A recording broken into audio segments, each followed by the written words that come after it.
안녕하세요. 오늘도 사연살롱을 찾아주셔서 감사합니다. 저는 30대 후반의 여성이에요. 결혼한 지는 이제 4년째 접어들었어요. 다들 시댁은 어렵고 불편한 게 있다고 하잖아요. 저도 크게 다르지는 않았어요. 제가 가장 힘들었던 건 시부모님이 아닌 손윗동서 형님이었는데요.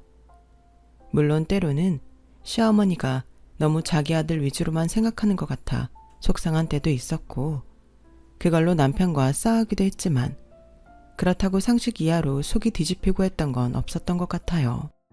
또 시어머니도 그렇고 시아버지도 그렇고 두 분 다 마음도 약하고 싫은 소리를 잘 못하기도 하세요.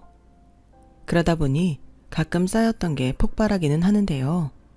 사람이라면 누구나 다 그런 면이 있지 않겠어요. 또 지금은 처음보다 제 입장에서도 이해하려고 노력하시는 게 느껴져서 이만하면 시부모님 잘 만난 거다 하고 있어요. 그런데 형님은 결혼하고 얼마 전까지도 진짜 사람 황당하게 하고 열받는 언행을 정말 많이 했답니다. 자기도 같은 며느리 입장이면서 왜 그러는지 모르겠더라고요.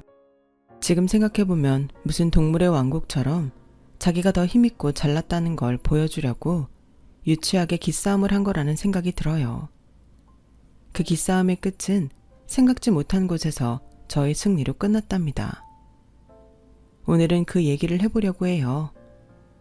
남편과 결혼하기 전 처음 만났을 때부터 장난 아니었어요. 형님은 땡땡 회계사무소의 회계사였는데 자기 직업에 엄청난 자부심을 갖고 있었어요. 그에 비해 아주버님은 순진해 보였다고 할까요? 대학교에 있는 연구소에 계신다고 했는데 정말 평생 공부만 열심히 한 게 얼굴에 풍길 정도였어요. 형님이 처음 만났을 때부터 저희 앞에서 아주버님한테 가방을 턱 맡기더니 의자 빼고 넣는 거에 주문하는 것까지 모든 걸 아주버님한테 다 시키더라고요. 저는 참 황당했는데 형님은 그걸 자랑하는 것 같았어요. 이지연 씨? 반가워요. 나 땡땡 회계사무소 회계사이고 우리 지금 사는 집이 100평짜리야. 이게 다 내 덕이겠지만. 아 맞다. 지연 씨는 무슨 편집 디자인 한다고 했나? 그게 돈이 돼요? 우리 도련님도 그저 그런 직장인이라 큰 돈벌이는 못할 텐데. 평생 부자 되기는 참 고난이 많겠다. 어쨌든 우리 결혼하고 지금 5년 만에 새 식구 들어오는 거라 집안 어른들은 기대가 많을 거예요. 뭐 나도 어쨌든 환영이고 잘 살아요. 네, 회계사 요새 참 대단했어요. 첫 만남부터 자기네 집 평수 자랑에 제 직업이 돈이 되느냐부터 해서 제 남편도 큰돈 못 만질 거라고 하지를 않나. 정말 상식 밖의 말만 쏟아놓는데 아주버님은 무안해서 저희한테 고개도 제대로 못 들고 계셨고 남편도 식사하는 내내 불쾌한 표정을 짓고서 두 사람한테 말도 잘하지 않았어요. 난 진짜 형을 이해할 수가 없다니까. 자기가 형수 비서야. 봤지? 형수는 자기가 직접 하는 게 하나도 없어. 왜 저러고 사는지 진짜 모르겠다니까. 형이 대학 다닐 때부터 그 흔한 연애도 한번 안 해보고 있다가 형수 만나서 푹 빠져서 결혼한 건데 솔직히 나도 그렇고 엄마 아빠도 별로 좋아하지 않았거든. 형 인생이니 형이 알아서 하겠지만 저러고 사는 거 보게 되면 내 복장이 다 터진다니까. 저렇게 생각하는 건 남편뿐만이 아닌 것 같았어요. 그 다음에 시댁으로 인사를 드리러 갔는데 시어머니가 저한테 이러시더라고요. 예, 요즘은 윗사람이라고 해서 아랫사람한테 함부로 말 놓고 뭐 가르치려고 들고 그러는 거 아닌 세상이잖니? 네 윗동서한테 기본 예의만 지키고 네 할 말 하고 그래라. 걔 마음에 들게 하려고 뭐 그럴 필요 없어. 걔 욕심 채워주지 말고 네 편한 대로 해라. 알았지? 저는 정말 주변에서도 이런 얘기 해주시는 시어머니는 들어본 적도 없어요. 시부모님은 저한테도 정말 잘해주셨고 내가 도를 넘는 시집살이는 안 하겠구나 라는 걸 느끼게 해주셨죠.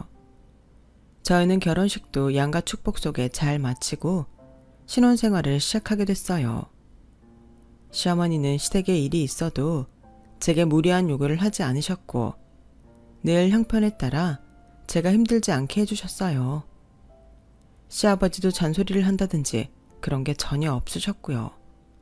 그런데 정말 형님이 사람 골 때리게 하더라고요. 저희가 신혼여행 돌아와서 얼마 안 됐을 때 아주버님이 저희한테 밥을 사겠다고 해서 나간 적이 있었어요. 제가 퇴근하고 약속 장소에 가자 형님은 다리를 꼬고 앉아있다가 털을 괴고서 저를 위아래로 싹 훑어보는데 기분 참 별로더라고요. 스캔한다고 하잖아요. 그거 노골적으로 당해보니 참 사람한테 할 게 못 되는구나 싶더라고요. 저는 형님의 불편한 시선을 무시하고 밝게 인사했어요. 아주버님 형님 먼저 나와 계셨네요. 저도 끝나자마자 온다고 왔는데 제가 제일 늦었네요. 주문 아직 안 하셨죠? 제가 할까요? 자기 주문 안 했지? 자기 오만 하려고 기다리고 있었지. 라는 남편의 말에 제가 메뉴판을 펼치자 형님은 쓱 메뉴판을 가로채서 아주버님 앞에 놓더라고요. 일단 음식은 우리가 시키는 걸로 할게. 오늘 하고 온 센스 보니까 이런 데 와보지도 않았을 것 같고 뭘 시켜야 될지도 모를 것 같은데 쪽팔리느니 내가 하지 뭐.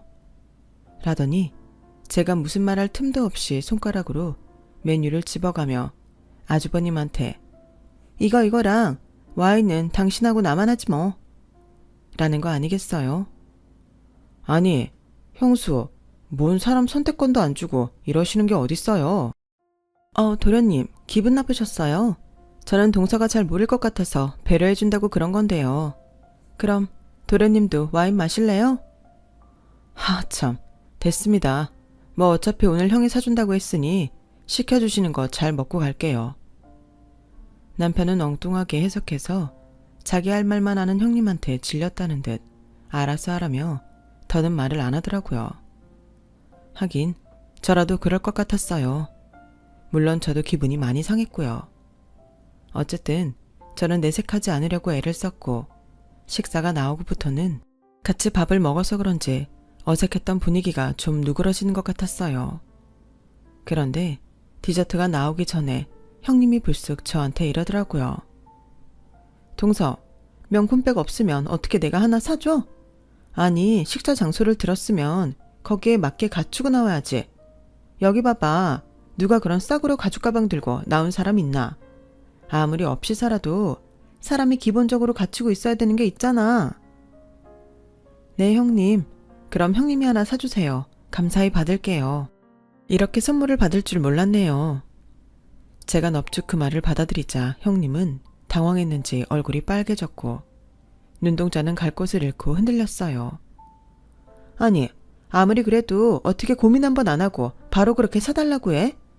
동서한테 무슨 말 함부로 하면 안 되겠네. 당황스럽다.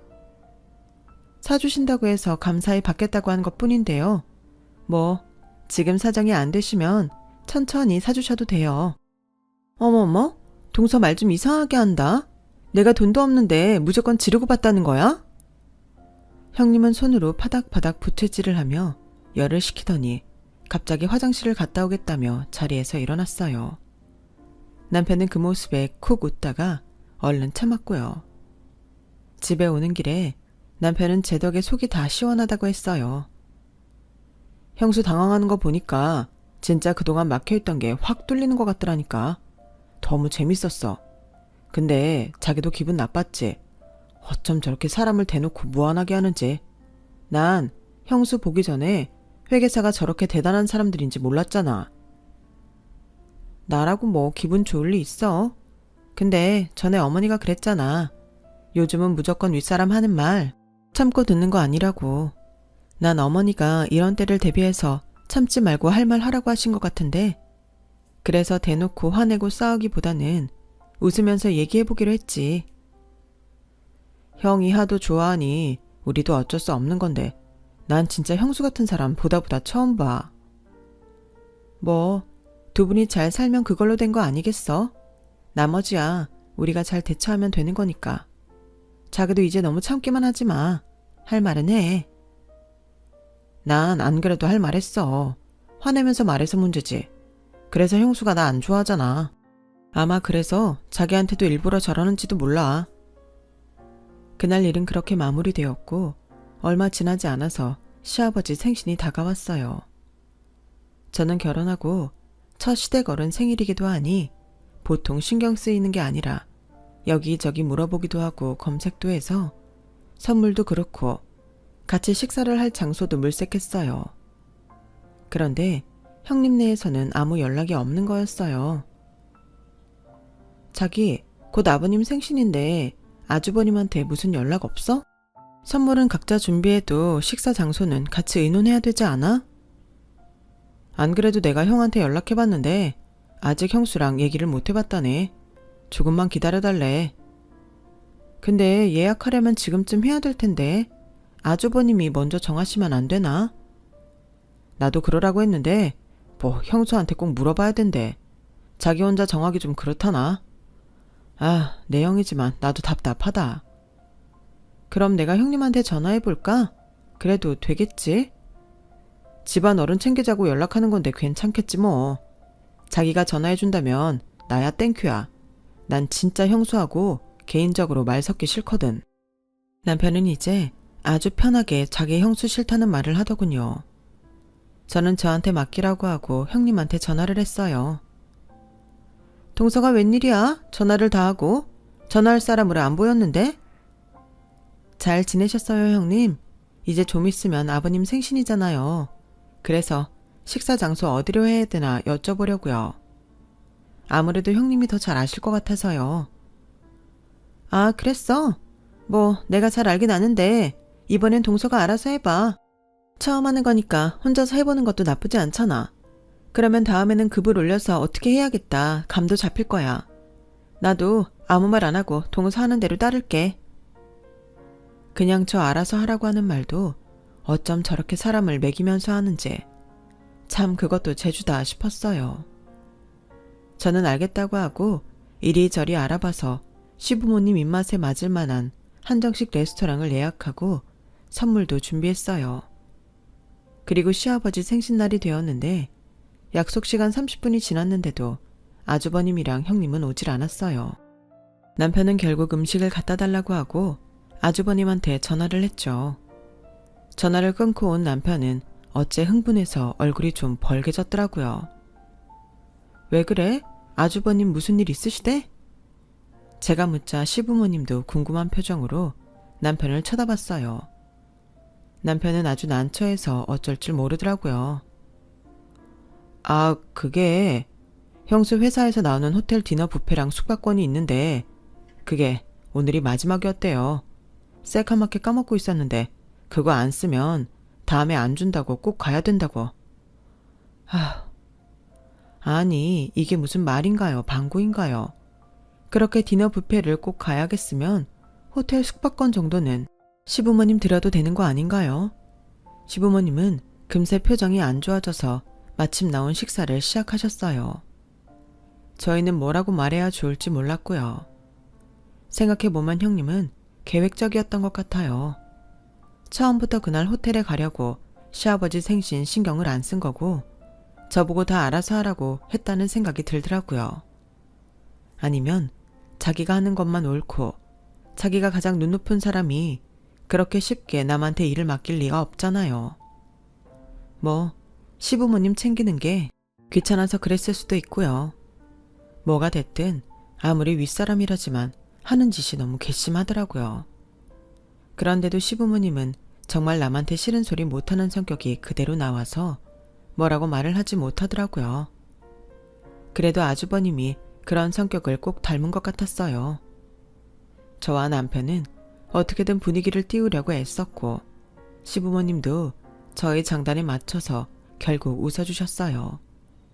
제가 준비한 선물도 너무 마음에 들어 하셨고요. 시어머니는 집에 가기 전 제 손을 꼭 잡으셨어요. 우리 둘째 며느리가 있어줘서 정말 고맙구나. 오늘 너무 맛있게 잘 먹고 재밌는 시간 보냈다. 고마워. 결혼하고 얼마 안 됐는데도 형님 하는 게 정말 가관인데 시부모님은 그동안 정말 속통이 터졌겠다 싶더라고요.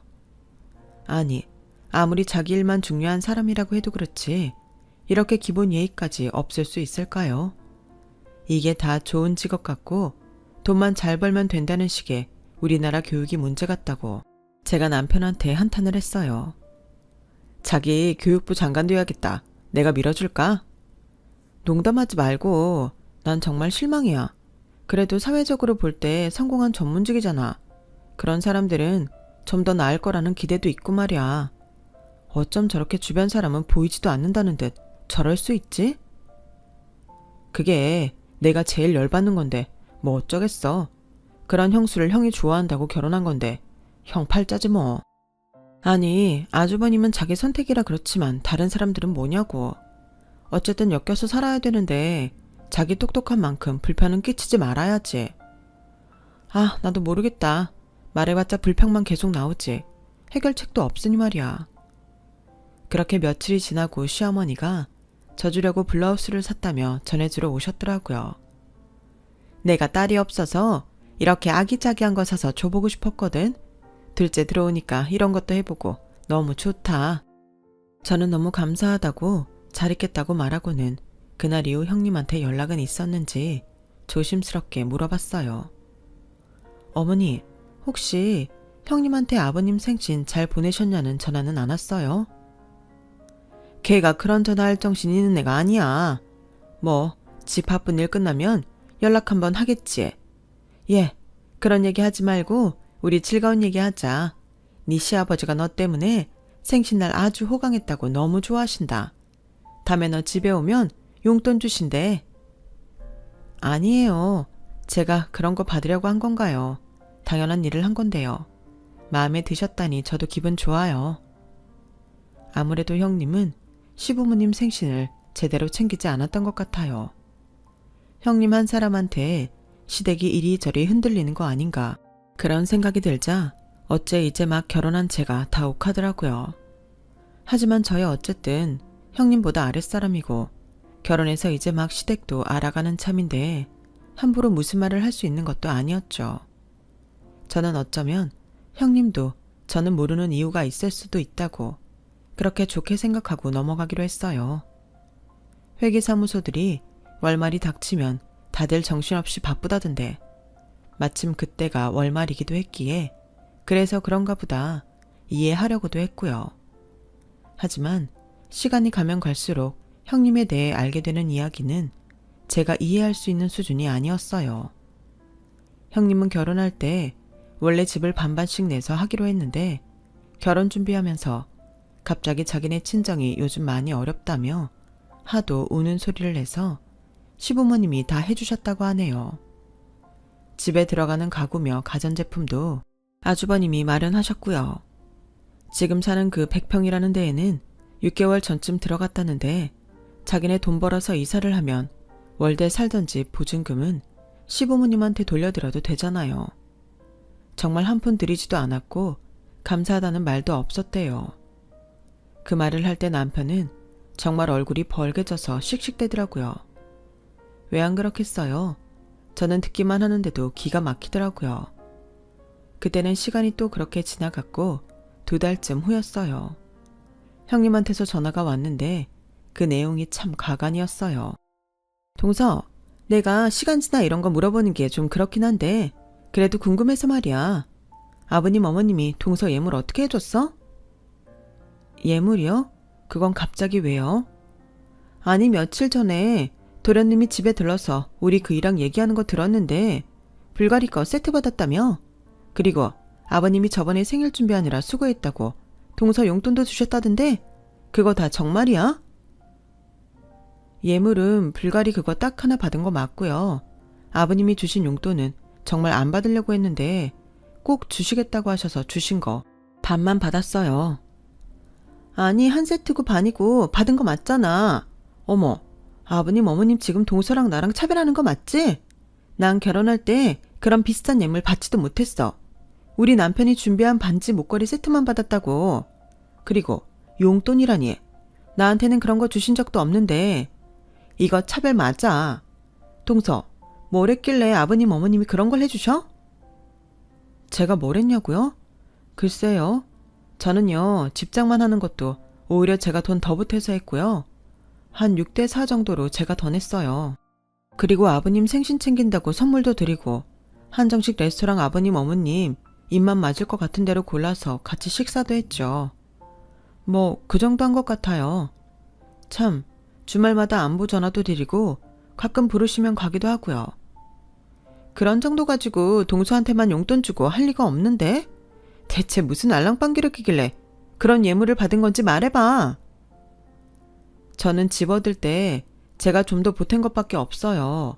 제가 아버님 어머님 마음을 다 알 수 없으니 왜 그런 비싼 걸 해주셨는지는 저도 모르죠. 직접 물어보세요. 아우 동서, 그런 걸 어떻게 대놓고 물어봐. 참나, 누구 눈치 없는 사람 만들 일 있어? 아무튼 알았어. 동서도 참 대단한 사람이네. 가지 거 알려주는 게 뭐 대수라고?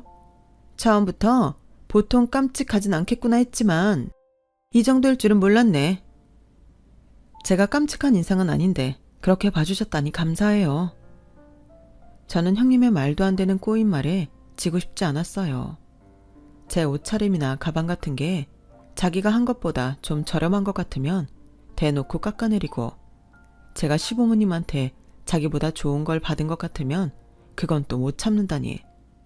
어떻게든 자기가 남보다 나아 보여야 하고 욕심도 굉장히 많은 사람이구나 싶었죠.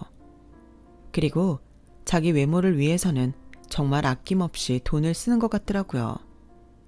요즘 피부과 성형외과 가는 게 뭐 사치도 아니고 얼굴에 주사 맞는 사람도 많은데 그걸 뭐라고 하는 건 아니에요. 자기는 온갖 것 다 하면서 아주버님이나 아이한테는 전혀 신경을 안 쓰고 잔소리만 하는 게 얄밉더라고요.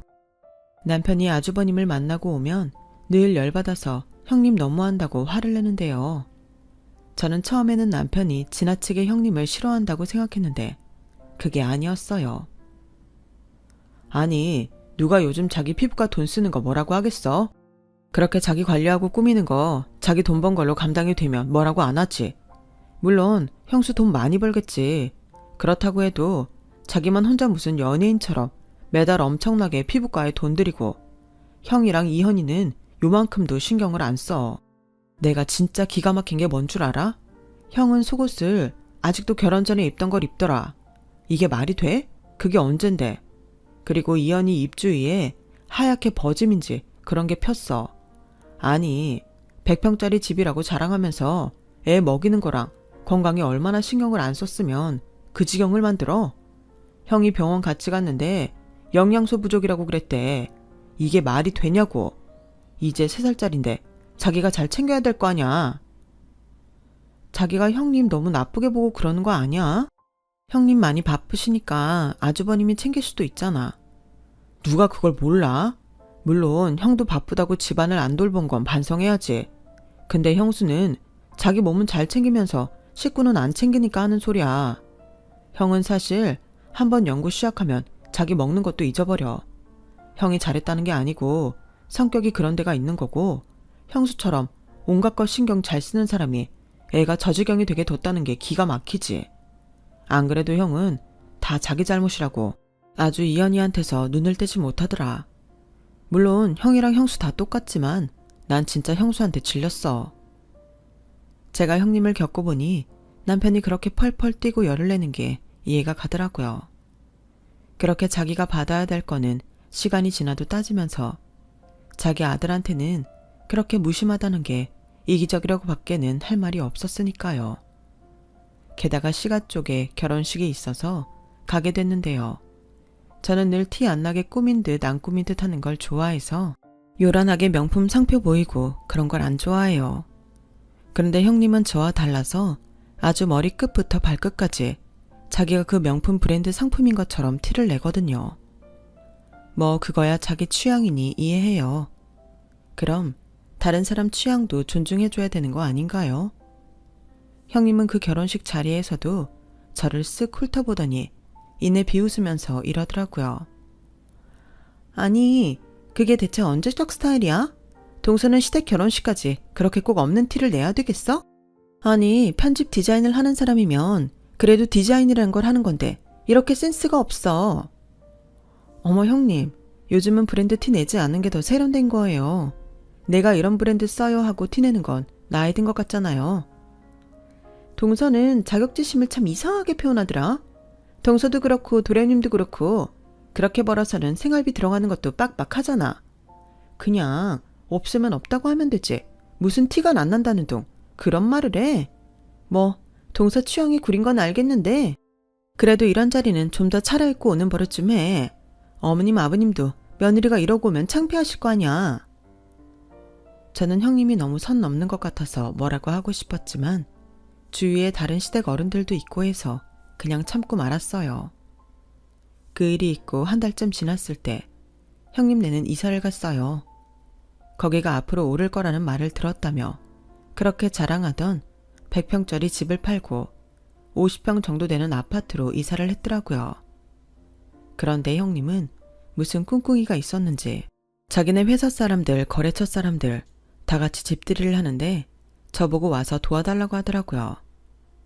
동서, 우리 집들이 할 때 동서가 같이 음식도 날라주고 뒤에서 우리 이현이도 챙겨줄래? 내가 그날 일한 건 섭섭하지 않게 쳐줄게. 그래도 새집에서 손님 만든 건데 생판 모르는 남보다 동서가 도와주는 게 마음이 놓이잖아. 아 맞다. 어쨌든 동서도 집들이 오는 거니까 선물 가져올 거잖아.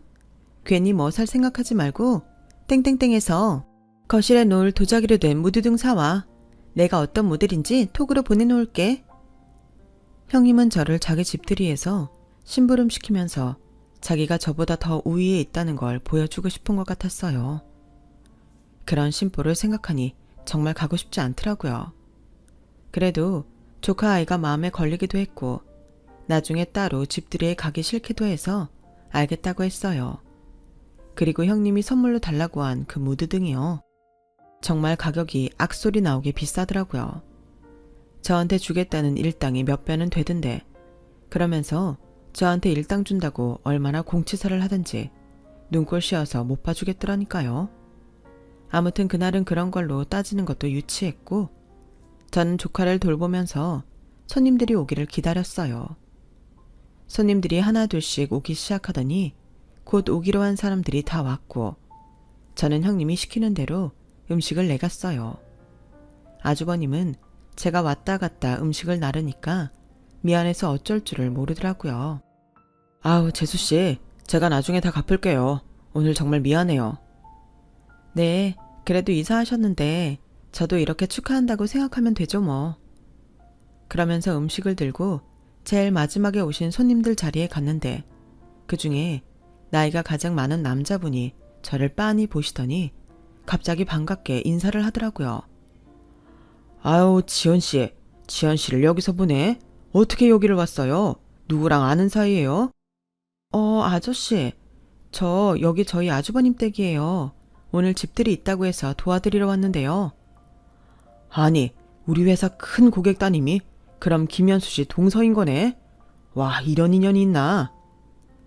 그렇게 활짝 웃으며 제 손을 잡는 그분은 저희 아빠 회사 일을 해주는 대표님이었어요. 저는 몰랐는데 원래 공동대표로 있던 회계사무소에서 독립해서 따로 사무소를 차렸는데 그때 아빠가 대표님 부탁으로 회계 업무를 이쪽으로 옮기셨다고 해요. 그래서 저는 형님이 땡땡 회계사무소라고 했을 때 잘 몰랐던 거고요. 거기 대표님이 아빠와 친분이 있는 것도 몰랐죠.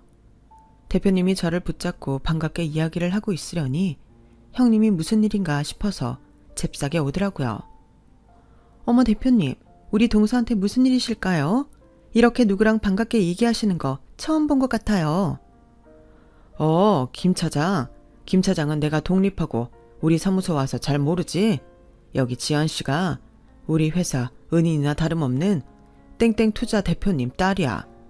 거기 회사 회계랑 대표님 갖고 있는 건물 큰 거 두 채도 우리가 하잖아. 이런 인연이 있을 줄은 꿈에도 몰랐네. 김 차장, 동서한테 아주 잘해야 되네. 지금도 우리 사무소 큰 고객분 따님이거든. 김 차장이 지연 씨한테 실수해서 우리 일감 떨어지는 불상사는 생기지 말아야지. 농담이고 김 차장이 어련히 알아서 잘하겠어.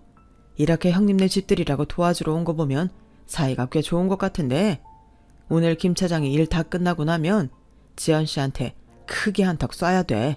알았지? 아, 네, 그래요. 동서 친정이 그랬군요. 형님은 얼굴이 불그락 푸르락 난리가 났고 입술이 파르르 떨렸어요.